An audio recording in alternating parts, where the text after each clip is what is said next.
Bowling অ্যাকশনের পরীক্ষায় দ্বিতীয়বারের মতো ফেল করেছেন দেশসেরা অলরাউন্ডার সাকিব আল হাসান। গত বছর ইংলিশ কাউন্টিতে ধরা পড়েছিল সাকিবের অবৈধ বোলিং অ্যাকশন। 2রা ডিসেম্বরের পর 21 তারিখ দ্বিতীয় দফায় অ্যাকশনের পরীক্ষা দেন সাকিব।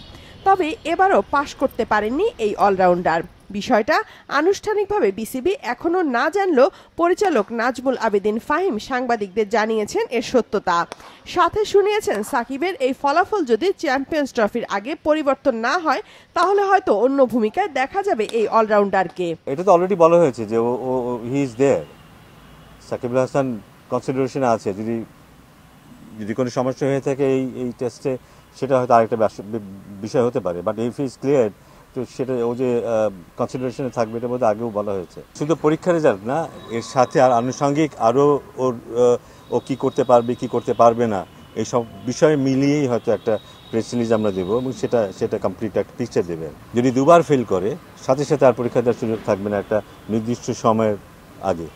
এটা মূলত মানে সিলেক্টরদের ভাববার বিষয়। তারা এটা দেখবেন। এই ব্যাপারে তাদের যদি কোনো প্রশ্ন থাকে তারা বোর্ডের সাথে আলোচনা করতে পারে।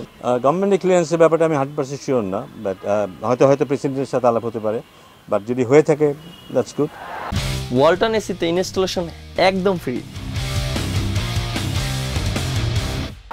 এদিকে চলমান বিপিএলে মাঠের বাইরের বিতর্কের পাশাপাশি প্রশ্ন উঠেছে বাউন্ডারি লাইনের দূরত্ব নিয়েও। আন্তর্জাতিক নিয়ম অনুযায়ী টি-20তে মাঠের আকার হতে হয় সর্বনিম্ন 59 মিটার থেকে সর্বোচ্চ 82 মিটার পর্যন্ত।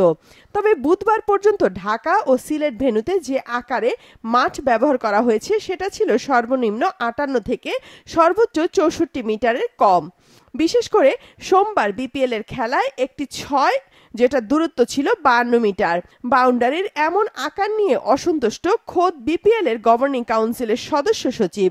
আমাকে বলা হয়েছে 65 ইয়ার্সের বাউন্ডারি হচ্ছে। 65 ইয়ার্সে যদি হয়ে থাকে বোধহয় আমাদের হ্যান্ডবুকে সেটা আছে যে মিনিমাম 65 ইয়ার্সের বাউন্ডারি হতে হবে।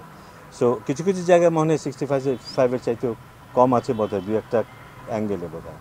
তো আমি অলরেডি কথা বলেছি এবং আমার মেসেজটা আমি দিয়ে দিয়েছি যে আমরা চাই যে একটু বড় মাঠেই খেলা হোক তুলনামূলক, যেন আমরা যে চ্যালেঞ্জটা প্লেয়ারদের দেওয়া দরকার সেই চ্যালেঞ্জটা আমরা দিতে পারি। এবারে বিপিএলে বুধবার পর্যন্ত ইনিংস সর্বোচ্চ রান করেছে চিটাগং কিংস। রাজশাহীর বিপক্ষে 5 উইকেটে 219 রান করেছিল কিংস, যে ইনিংসে 6 ছিল 11টি। এছাড়া 8 জানুয়ারি পর্যন্ত টি-20-র এই ফ্র্যাঞ্চাইজি আসরে সর্বাধিক 14টি করে ওভার বাউন্ডারি হাঁকিয়েছেন বাংলাদেশের ইয়াসির রাব্বি ও উইন্ডিজ ব্যাটার কাইল মায়ার্স।